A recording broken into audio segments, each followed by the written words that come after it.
Hello बच्चों, कैसे चल रही है आप सभी की पढ़ाई। आई होप आप लोगों ने अभी तक के सारे वीडियोस देख लिए होंगे, और अगर नहीं देखे हैं तो आप लोग देख लो। मैं उसकी लिस्ट डिस्क्रिप्शन में टैग कर दूंगी और ऊपर आई बटन पे भी आपको उसकी लिंक मिल जाएगी। तो आप एक बार सारे वीडियोस देख लें। आज हम इस चैप्टर का लास्ट पार्ट कंप्लीट करने वाले हैं। इसके बाद हम इस चैप्टर से रिलेटेड सारे क्वेश्चंस देखेंगे, और एक लास्ट वीडियो आएगी आपकी इस चैप्टर की, जिसमें मैं आप लोगों को क्वेश्चन अटेम्प्ट कैसे करने हैं, कोई भी क्वेश्चन आप कितनी हेडिंग के अंदर इस चैप्टर में लिख सकते हैं वो मैं आपको बताऊंगी। तो आप उस वीडियो को अच्छे से देखें और एक बार समझ लें कि आपने आंसर राइटिंग कैसी करनी है, ताकि आपको बोर्ड्स में सबसे अच्छे मार्क्स मिल। क्योंकि अगर आपके पास कंटेंट बहुत अच्छा है, उसके बाद भी डिपेंड करता है कि आप आंसर कैसे लिखते हो, कि आप वो टीचर्स तक अपनी बात पहुंचा पाते हैं कि नहीं पहुंचा पाते हैं। इसलिए थोड़ा सा अपनी आंसर राइटिंग को आपने इम्प्रूव करना है। और आंसर राइटिंग इम्प्रूव करने के लिए आपको कंटिन्यूअसली प्रैक्टिस करनी पड़ेगी। हर टॉपिक में ये समझना पड़ेगा कि कौन से पॉइंट इंपोर्टेंट है, कौन से पॉइंट हाईलाइटेड दिखने चाहिए, और कौन से पॉइंट कम इंपोर्टेंट है, आप उनको थोड़ा बहुत लीव भी कर सकते हैं। आपने आंसर को कितनी हेडिंग्स में लिखना है, क्योंकि कभी भी आंसर कहानी में नहीं लिखना है आपने। आपने हेडिंग्स और पॉइंट बना करके अपने आंसर को लिखना है, ताकि आपके आंसर में वर्ड्स तो कम हो, लेकिन इंफॉर्मेशन ज्यादा से ज्यादा पहुंच सके, टीचर को पता चल जाए कि आपने टॉपिक अच्छे से पढ़ा हुआ है, आप उसको अच्छे से जानते हैं। ठीक है, तो आज का हमारा लास्ट टॉपिक है, हम इसको स्टार्ट करते हैं। अभी तक हम लोगों ने अपने सारे टॉपिक पढ़ लिए हैं। हमने पॉलन ग्रेन का डेवलपमेंट पढ़ लिया है। पॉलन ग्रेन का डेवलपमेंट हम अच्छे से पढ़ चुके हैं। हम एम्ब्रियो सैक का डेवलपमेंट बहुत अच्छे से पढ़ चुके हैं। ये लेक्चर 1 में है आपके, और ये लेक्चर 2 में है। थर्ड लेक्चर में हमने पॉलिनेशन पढ़ा था। पॉलिनेशन के अंदर कैसे ये पॉलन ग्रेन एम्ब्रियो सैक तक पहुंचते हैं, इसके बारे में है डिटेल। फोर्थ लेक्चर हमारा आया था पॉलन पिस्टल इंटरेक्शन के ऊपर, पॉलन पिस्टल इंटरेक्शन। और लास्ट जो हमारा इससे जस्ट पहले वाला वीडियो था, वो आया था आपका पोस्ट फर्टिलाइजेशन इवेंट्स के ऊपर, कि फर्टिलाइजेशन के बाद आखिरकार क्या क्या प्रोसेसेस होती। तो आपने इन पांचों ही टॉपिक्स को रिवाइज करना है, और उसके बाद में जो आपके बोर्ड्स में क्वेश्चन आए हुए हैं, प्रीवियस ईयर क्वेश्चन, उन्हीं को देखते हुए आपने एक अपना अच्छा राइटिंग का मेथड बना लेना है, एक लेआउट बना लेना है कि आप कौन से क्वेश्चन को कैसे अटेम्प्ट करेंगे। ठीक है, तो स्टार्ट करते हैं हम आज की अपनी वीडियो। देखिए, कल हम लोगों ने यहाँ पर तक पढ़ लिया था कि किसी भी फ्लावर में कितनी ओवरीज होती हैं। मैंने बताया था कि अगर मोनोकार्पेलरी होगा तो एक ही ओवरी होगी, अगर मल्टी कार्पेलरी होगा तो एक से ज्यादा ओवरीज प्रेजेंट होंगी, अगर मल्टी कार्पेलरी होगा लेकिन सिन कार्पस होगा, मल्टी कार्पेलरी होगा और सिन कार्पस। सिन कार्पस में क्या होता है, सारे कार्पल्स कैसे हो जाते हैं, फ्यूज्ड हो जाते हैं।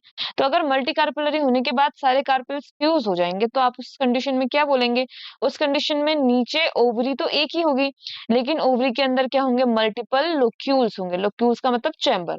जैसे मान लेते हैं कि कोई फ्लावर है जिसमें 5 कार्पल्स थे, लेकिन पांचों कार्पल्स फ्यूज हो गए हैं, तो उसके पास ओवरी में 5 चैम्बर होंगे। एक चैम्बर ये, दूसरा चैम्बर ये, तीसरा चैम्बर ये, सॉरी इसमें तो 4 ही है, यहाँ पर 5वां बना लेते हैं। एक मिनट, हाँ,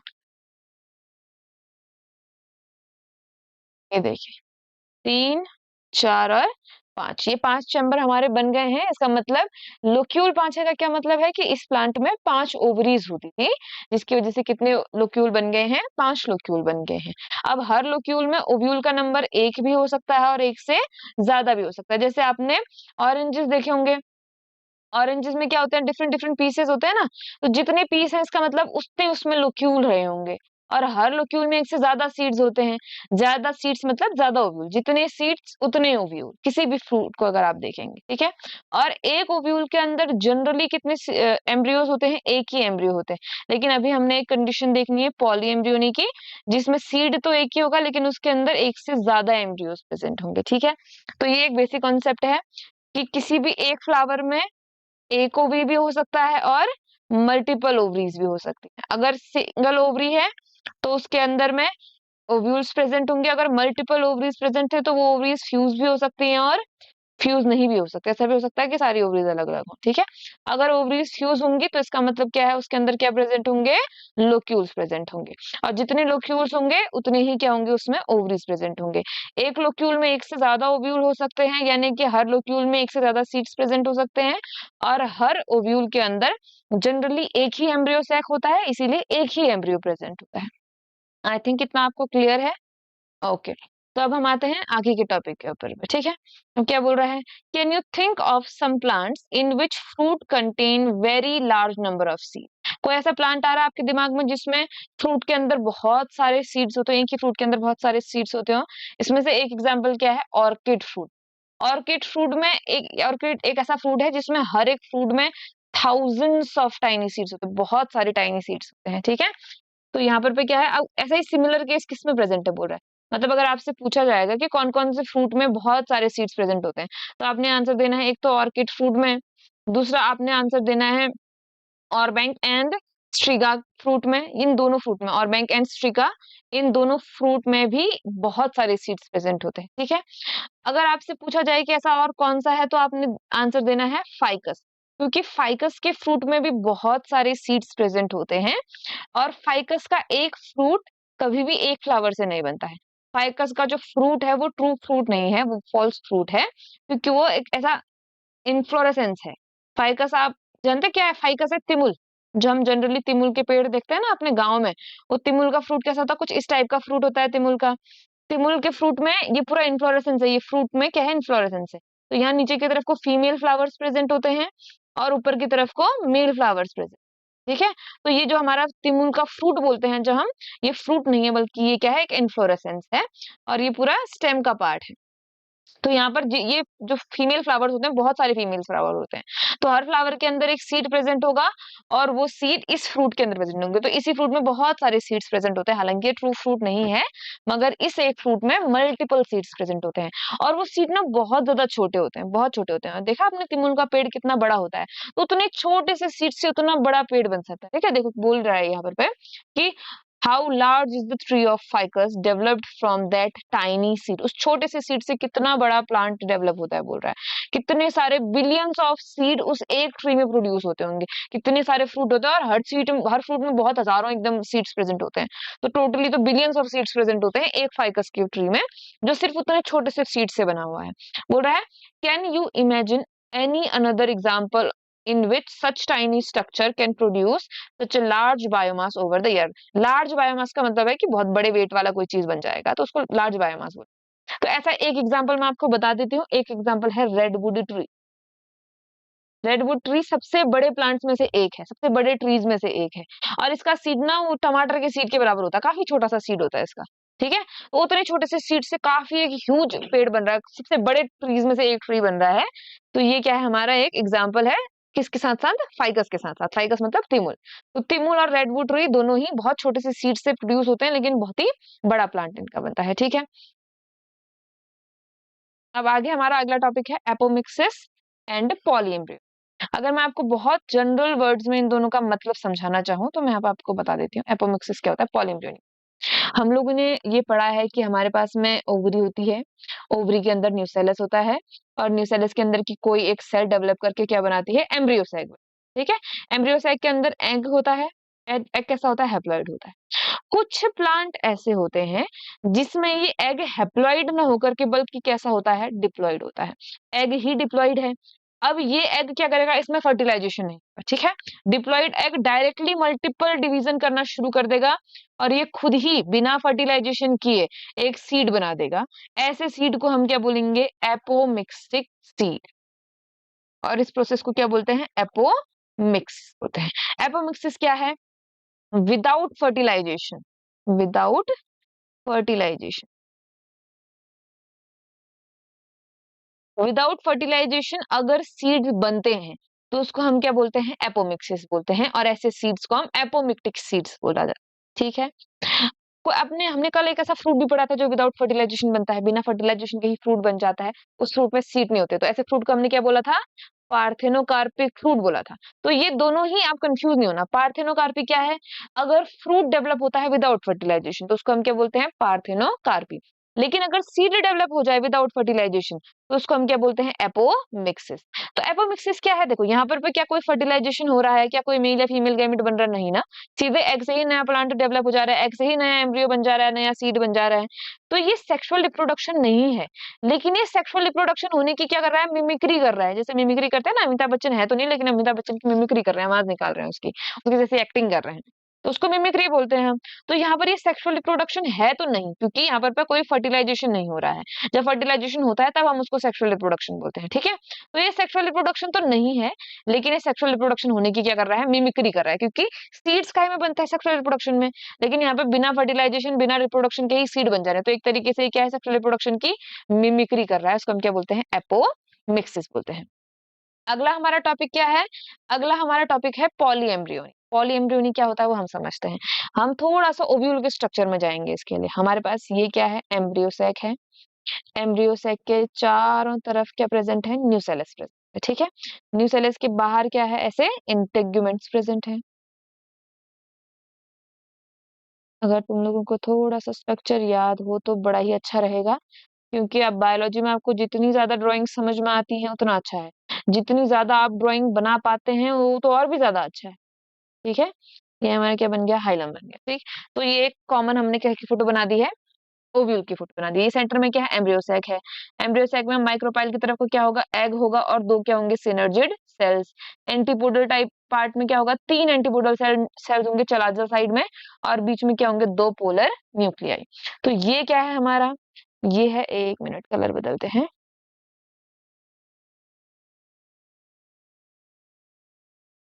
देखो ये क्या है, ये है एम्ब्रियो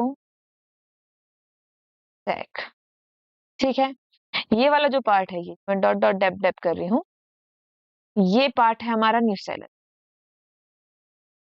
न्यूसेलस याद है, न्यूसेलस क्या था, वो पार्ट जिसकी कोई एक सेल उठ करके एम्ब्रियो सैक बना रही थी। उस सेल को हम बोल रहे थे micro sorry megaspore mother cell. Megaspore mother cell में मियोसिस हो रही थी और फिर हमारा एम्ब्रियो सैक बनना था, वही न्यूसेलस है ये। क्योंकि सारी सेल्स तो नहीं एम्ब्रियो सैक बन गई ना, कोई एक सेल बची, बाकी तो सेल्स बची हुई हैं अभी भी, उसको न्यूसेलस ही बोलते हैं। ये न्यूट्रिशन देने में मदद करता है, ठीक है, एम्ब्रियो सैक को डेवलप होते टाइम पर। ये हमारा न्यूसेलस हो गया। ये दोनों क्या है हमारे, इंटेग्यूमेंट्स।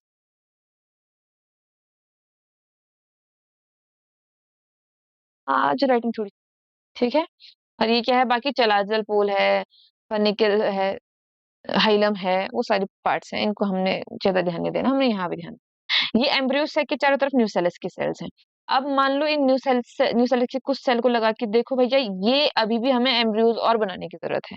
तो ये क्या करेंगी, ये वाली जो सेल है, बाकी जो बची हुई न्यूसेलस की सेल्स हैं, ये भी एम्ब्रियो सैक डेवलप करने लग जाएंगी। तो ऐसे कंडीशन में क्या होगा, ओव्यूल तो एक ही होगा, ये मान लेते हैं हम, ये इंटेगुमेंट के अंदर वाला पार्ट है, लेकिन उसमें कई सारे एम्ब्रियो सैक ऐसे डेवलप हो जाएंगे, बहुत सारे एम्ब्रियो सैक, मान लो चार एम्ब्रियो सैक डेवलप हो गए। ये egg synergid cell, egg synergid cell, egg synergid cell, same to same egg और सिनर्जिड सेल। अब क्या होगा, पॉलन ट्यूब बनेगी। पॉलन ट्यूब जरूरी नहीं ना कि एक ही पॉलन ट्यूब बने, तो एक से ज्यादा पॉलन ट्यूब्स भी बन सकती हैं। ज्यादा पॉलन ट्यूब अंदर एंटर करेंगी, ज्यादा मेल गेमेट आएंगे, एक मेल गेमेट ने इसे फर्टिलाइज कर दिया, दूसरे ने इसे फर्टिलाइज कर दिया, तीसरे पॉलन ट्यूब से ये फर्टिलाइज हो गया, चौथे पॉलन ट्यूब से ये फर्टिलाइज हो गया। तो चारों की चारों एम्ब्रियो काहे में कन्वर्ट हो जाएंगे, चारों के चारों एम्ब्रियो सैक एम्ब्रियो में कन्वर्ट हो जाएंगे। लेकिन बाहर से ओव्यूल तो एक ही है ना, भले ही एम्ब्रियोज अंदर मल्टीपल है लेकिन बाहर ओव्यूल एक ही है। तो एक सीड होगा, मगर उस सीड के अंदर क्या होंगे, मल्टीपल एम्ब्रियोज प्रेजेंट होंगे। इसी को हम बोलते हैं पॉली एम्ब्रियो। देखो जनरली क्या होता है, एक सीड एक एम्ब्रियो, ठीक है। लेकिन कई बार एक ही सीड में एक से ज्यादा हो जा रहे हैं, एक से ज्यादा का मतलब क्या है, पॉली। पॉली क्या हो रहे हैं, एम्ब्रियो। तो इसको हम क्या बोलते हैं, पॉली एम्ब्रियोनी बोलते हैं, ठीक है। एक ही सीड के अंदर एक से ज्यादा एम्ब्रियोज डेवलप होने को हम क्या बोलते हैं, पॉली एम्ब्रियोनी। आई होप अब आपको ये समझ में आ गया होगा कि ये क्या बात हो रही है, ठीक है। अब इसको हम पढ़ना शुरू करें। All the seeds in general are produce are, एक second, all the seeds in general are products, products मतलब हो गया result, result of fertilization.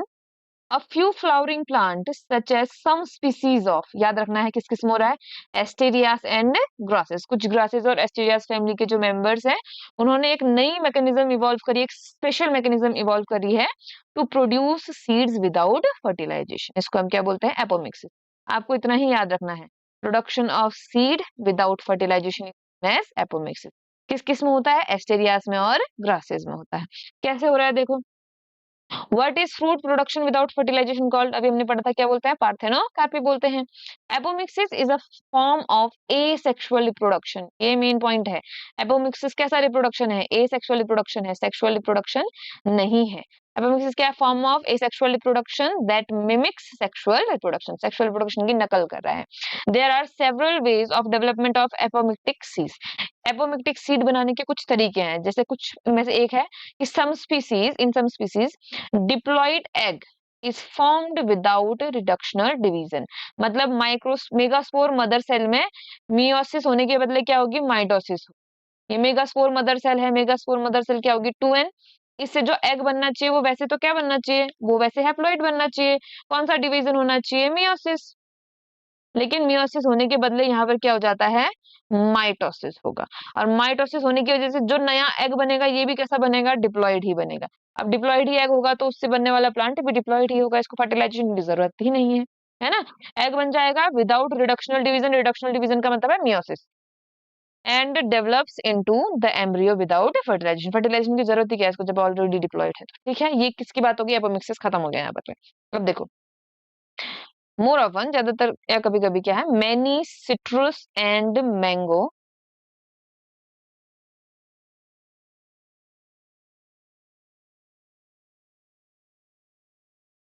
many citrus and mango varieties, some of the nucellar cells surrounding the embryo sac starts dividing।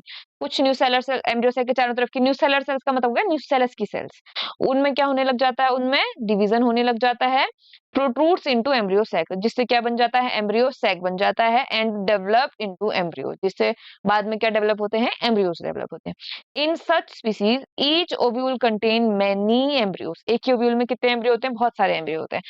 अब देखो, occurrence of more than one embryo in a seed, एक seed में एक से ज्यादा एम्ब्रियो होने को क्या बोलते हैं? हम पॉली एम्ब्रियोनी बोलते हैं।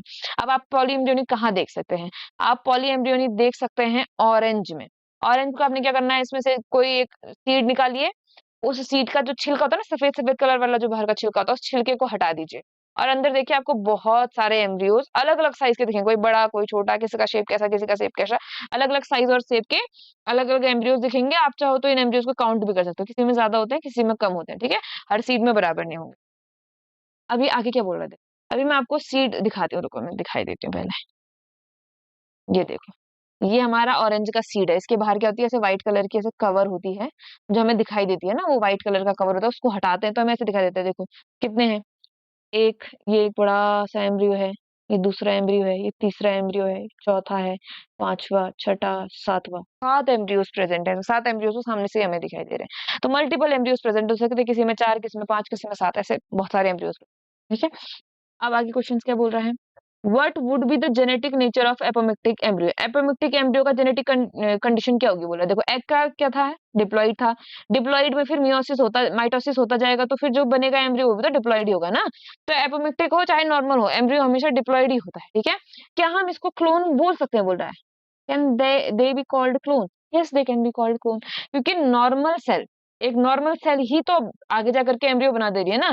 यहाँ पर अगर एग में बनते समय मियोसिस नहीं हुआ है तो वो नॉर्मली सेल तो है, 2n ही तो है। इसके पास तो सारे के सारे क्रोमोसोम है इसके, तो इसी से नया प्लांट बनेगा, तो बिल्कुल सेम प्लांट बनेगा ना, बिल्कुल क्रोमोसोम सेम होंगे। तो क्या हम इसको क्लोन बोल सकते हैं? हम बिल्कुल क्लोन बोल सकते हैं। एपोमिक्टिक सीड क्या है? क्लोन करने का कुछ नई वेराइटी है, सीड बना दिया क्लोन करने के लिए। ठीक है, अब देखिए हमें कुछ कुछ बातें बोली जा रही हैं नीचे। ये टॉपिक को खत्म करते हुए हाइब्रिड्स के बारे में कुछ बातें बोली जा रही हैं। Hybrid varieties of several of our food and vegetables crop are being extensively cultivated. कुछ कुछ ऐसे क्रॉप और फ्रूट्स हैं जिनमें हाइब्रिड वैरायटी को बहुत ज्यादा कल्टीवेट किया जा रहा है। क्यों? क्योंकि उनकी वजह से हमें बहुत ज्यादा प्रोडक्टिविटी मिलती है। जहां नॉर्मल सीड से हमें सिर्फ 1 कुंटल राइस मिल सकते हैं, वहां हाइब्रिड सीड से हो सकता है हमें उससे ज्यादा अच्छी क्वालिटी के 3 कुंटल राइस मिल जाए, 5 कुंटल राइस मिल जाए। तो हम अमाउंट भी ज्यादा मिल रहा है और उसके अंदर जो न्यूट्रिशन है वो भी ज्यादा मिल रहा है। लेकिन हाइब्रिड सीड्स में एक प्रॉब्लम है। अब हाइब्रिड सीड्स में क्या प्रॉब्लम है कि हाइब्रिड सीड कभी भी दोबारा से, जैसे मान लीजिए आपने हाइब्रिड सीड कोई बनाया, हमने इसको कल्टीवेट किया, इससे प्लांट बनाया। अब इस प्लांट में जो भी सीड लगे होंगे ना, वो सीड हाइब्रिड नहीं होंगे, उनके कैरेक्टर सेग्रीगेट कर गए होंगे। ये टॉपिक आप ज्यादा डिटेल में ना अपने जेनेटिक्स वाले चैप्टर में पढ़ोगे कि सेग्रीगेशन ऑफ कैरेक्टर्स कैसे होता है करके। ठीक है, अगर किसी ने पढ़ रखा है तो इंडिपेंडेंट असॉर्टमेंट होता है एक चीज, जिसमें आने वाली जनरेशन में क्या होता है, जो जेनेटिक कॉम्बिनेशन होता है वो अलग अलग हो जाता है। जैसे मान लो ये क्रोमोसोम हाइब्रिड वाला था और ये क्रोमोसोम नॉर्मल वाला था, तो जब आने वाली जनरेशन में क्या बनेंगे, गैमेट्स बनेंगे, तो ये क्रोमोसोम एक गैमेट में चला जाएगा और ये क्रोमोसोम दूसरे गैमेट में चला जाएगा।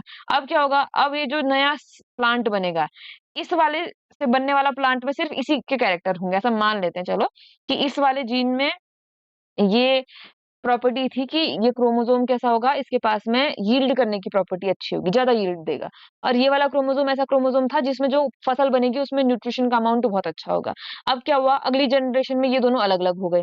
अब इससे जो गैमेट बना, उससे जो सीड बनेगा, इससे जो प्लांट उगेंगे, उसमें अमाउंट तो ज्यादा होगा लेकिन न्यूट्रिशन उतना अच्छा नहीं होगा। और इससे जो प्लांट बनेंगे उनमें न्यूट्रिशन तो अच्छा होगा लेकिन अमाउंट अच्छा नहीं होगा। तो क्या हुआ, दोनों के दोनों इंडिपेंडेंटली सेग्रीगेट कर गए, इंडिपेंडेंटली अशॉर्ट हो गए। तो इसकी वजह से क्या होगा, हाइब्रिड नहीं रहेगा। अब ये हाइब्रिड नहीं रहा ना, अब तो इसी के पास एक ही कैरेक्टर है। हाइब्रिड कब बोलते हैं, जब इसके पास दोनों कैरेक्टर होते। अब कैरेक्टर वन इसके पास है, कैरेक्टर टू इसके पास है, तो हाइब्रिड थोड़ी बोलेंगे हम इसको। तो हाइब्रिड को हम कभी भी दोबारा से यूज नहीं कर सकते नए प्लांट उगाने के लिए, क्योंकि प्रोजेनी में क्या होंगे, वो कैरेक्टर सेग्रीगेट कर जाएंगे। तो हमें क्या करना पड़ता है, हमें हर साल सीड्स बनाते रहने पड़ते हैं। और ये जो हाइब्रिड सीड बनाने के जो प्रोसेस है ना, ये बहुत ही कॉस्टली होता है। इसीलिए ये जो फार्मर्स होते हैं, फार्मर्स को बार बार ये सीड खरीदने पड़ते हैं और ये उनके लिए बहुत महंगा पड़ जाता है। इसलिए वो ज्यादातर इसको यूज नहीं कर सकते, हाइब्रिड को यूज नहीं कर पाते हैं, क्योंकि हर साल नए सीड खरीदने पड़ते हैं उनको। एक बार खरीदे हुए सीड्स को, ऐसा नहीं कि एक बार फसल उगाई और उसी के सीड यूज करके दोबारा हमने उगा लिया, तो हमारा जो प्लांट रहेगा वो हाइब्रिड नहीं रहेगा। ठीक है, अगर ये हाइब्रिड में ये जो दोनों क्रोमोसोम से ये सेग्रीगेट ना करें, तो हमें हमेशा हाइब्रिड मिलते जाएंगे, तो बार बार हमने सीड्स नहीं खरीदने पड़ेंगे। तो इसके ऊपर रिसर्च चल रही है। अब हो कैसे सकता है, ऐसा मान लो कि ये हमारा हाइब्रिड वाला प्लांट है, ठीक है, इसके अंदर ये कोई सेल है, इस सेल पे दो क्रोमोसोम, ये दोनों क्रोमोसोम, अगर नॉर्मली गैमेट बनता है मियोसिस से, तो एक क्रोमोसोम एक प्लांट एक गैमेट में चल जाएगा, दूसरा क्रोमोसोम दूसरे गैमेट में चले जाएगा। लेकिन सोचो क्या हो कि यही सेल मियोसिस डिवीजन करने के बदले माइटोसिस डिवीजन करे और एग बना दे। ये एग कैसा होगा, डिप्लॉइड ही होगा, और इससे जो प्लांट बनेगा वो तो बिल्कुल क्लोन बनेगा ना। हालांकि ये होगा क्या, सीड होगा, लेकिन इससे बनने वाला प्लांट क्या होगा, बिल्कुल क्लोन होगा। तो इसमें कैरेक्टर्स बिल्कुल सेग्रीगेट नहीं होंगे। ये क्या प्रोसेस है, याद आई कुछ, ये प्रोसेस एपोमिक्सिस है, ये एपोमिक्सिस, जिसमें नॉर्मल सेल में माइटोसिस होती है और एग बन जाता है डिप्लॉइड, और वही डिप्लॉइड एग आगे जाकर के सीड में कन्वर्ट होता है, एम्ब्रियो में कन्वर्ट होता है। तो अगर ऐसा हम कुछ कर लें कि हमने प्लांट तो बनाया हाइब्रिड, लेकिन अब उसमें सेक्सुअल रिप्रोडक्शन नहीं हो रहा, लेकिन सेक्सुअल रिप्रोडक्शन की क्या हो रही है, मिमिक्री हो रही है, यानी कि एपोमिक्सिस हो रही है। तो हमें बार बार हाइब्रिड सीड्स बनाने की जरूरत ही नहीं पड़ेंगे। एक बार हमने हाइब्रिड सीड बना के प्लांट प्रोड्यूस कर दिया, अब इसमें सेक्सुअल रिप्रोडक्शन हो ही नहीं रहा। अब तो इसमें क्या हो रहा है, सेक्सुअल रिप्रोडक्शन हो रहा है। तो वही कैरेक्टर्स बने रहेंगे, हर बार क्लोन्स आएंगे, क्लोन्स आएंगे, तो हमें नए कैरेक्टर्स नए सीड्स बनाने की कभी जरूरत पड़ेगी नहीं। तो क्या बोला है, if these hybrid are made into apomictic, apomix, apomix मतलब एपोमिक्सिस करने वाले प्लांट्स को अगर हम बना दें इनको, there is no segregation of characters in hybrid, hybrid में कोई कैरेक्टर्स का सेग्रीगेशन नहीं होगा प्रोजेनीज में, then the farmer can keep using the hybrid seeds to raise new crop year after year. तो उन्हें बार बार खरीदने की जरूरत नहीं पड़ेगी, और एक बार क्रॉप उगाई, उसके सीड जमा किए, अगली बार लगा दिए, फिर भी हाइब्रिड बनेंगे, फिर उसके सीड जमा किए, अगली बार लगा दिया। तो बार बार सीड नहीं खरीदने पड़ेंगे, वो एक ही बार सीड खरीदेंगे और उसको ईयर टू ईयर लगाते रहेंगे। He does not have to buy hybrid seeds every year because of the importance of apomixis in hybrid seed industry। अब देखो, क्योंकि एपोमिक्सिस इतनी अभी तक ये नहीं आया, ठीक है, एपोमिक्सिस नहीं हो रही है अभी तक सीड में, क्योंकि एपोमिक्सिस इतनी अच्छी है और इतनी जरूरी है। तो बहुत सारी रिसर्च हो रही है, बहुत सारी लेबोरेटरी में पूरी दुनिया में, यही इंडिया में नहीं पूरी दुनिया में हो रही है, ताकि वो क्या कर सके, एक नॉर्मल हाइब्रिड सीड के अंदर एपोमिक्सिस के जीन डाल सके। हाइब्रिड वेराइटीज में क्या डाल सके, वो एपोमिक्सिस के जीन डाल सके, और उन प्लांट को कैसे बना सके, एपोमिक्टिक बना सके, जिसकी वजह से हमें बार बार उनमें हाइब्रिड बनाने नहीं पड़ेंगे, वो अपना ही एसेक्सुअल रिप्रोडक्शन करते रहेंगे और प्रोजेनीज को बनाते रहेंगे, और सारी प्रोजेनीज कैसी बनेंगी, हाइब्रिड बनेंगी। ठीक है, इसी के साथ हमारा ये टॉपिक क्या होता है, पूरा चैप्टर खत्म होता है। टॉपिक के साथ साथ चैप्टर भी खत्म हो रहा है हमारा। ये नीचे कुछ समरी लिखी हुई है, इसमें वही सारी चीजें हैं जो आप ऑलरेडी पढ़ चुके हैं अभी। ठीक है, अब हम क्या करेंगे, हम इस चैप्टर से रिलेटेड जितनी भी हमारे क्वेश्चंस हैं, कुछ क्वेश्चंस तो हम कर चुके हैं, कुछ क्वेश्चंस हम छोड़ दिए हैं, उन क्वेश्चंस को हम क्या करेंगे, अटेम्प्ट करेंगे, और उसके बाद हमारा ये चैप्टर क्या हो जाएगा, कंप्लीट हो जाएगा। तो मैं आपको अगली वीडियो में ही वो सारे क्वेश्चन बताऊंगी भी कि क्या क्या क्वेश्चन आए हुए हैं, और उसके साथ साथ हम उन क्वेश्चंस को अटेम्प्ट करने का तरीका भी सीखेंगे कि हम उन क्वेश्चंस को कैसे अटेम्प्ट कर सकते हैं। तो आप लोग एक काम करेंगे, आप लोग ये समरी पढ़ेंगे। देखिए, हर चीज तो मैं नहीं पढ़ाऊंगी, समरी आप पढ़ेंगे। समरी के अंदर वही सारी चीजें लिखी हुई हैं जो मैंने आपको बता दी है, कुछ भी नया नहीं है, क्योंकि ये चैप्टर की समरी है। मतलब चैप्टर की पूरी कहानी कुछ छोटे छोटे शब्दों में आपको यहाँ पर दी हुई है। आपने ये समरी पढ़नी है, और पूरी समरी में अगर आपको कोई भी चीज समझ में नहीं आती है तो आपने मुझे बताना है। आप एक काम बड़ा अच्छा सा कर लें कि ये जो मियोसिस होता है और माइटोसिस होता है, इन दोनों को एक बहुत ज्यादा डिटेल तो नहीं, अगर किसी को आता है अच्छे से तो बहुत अच्छी बात है।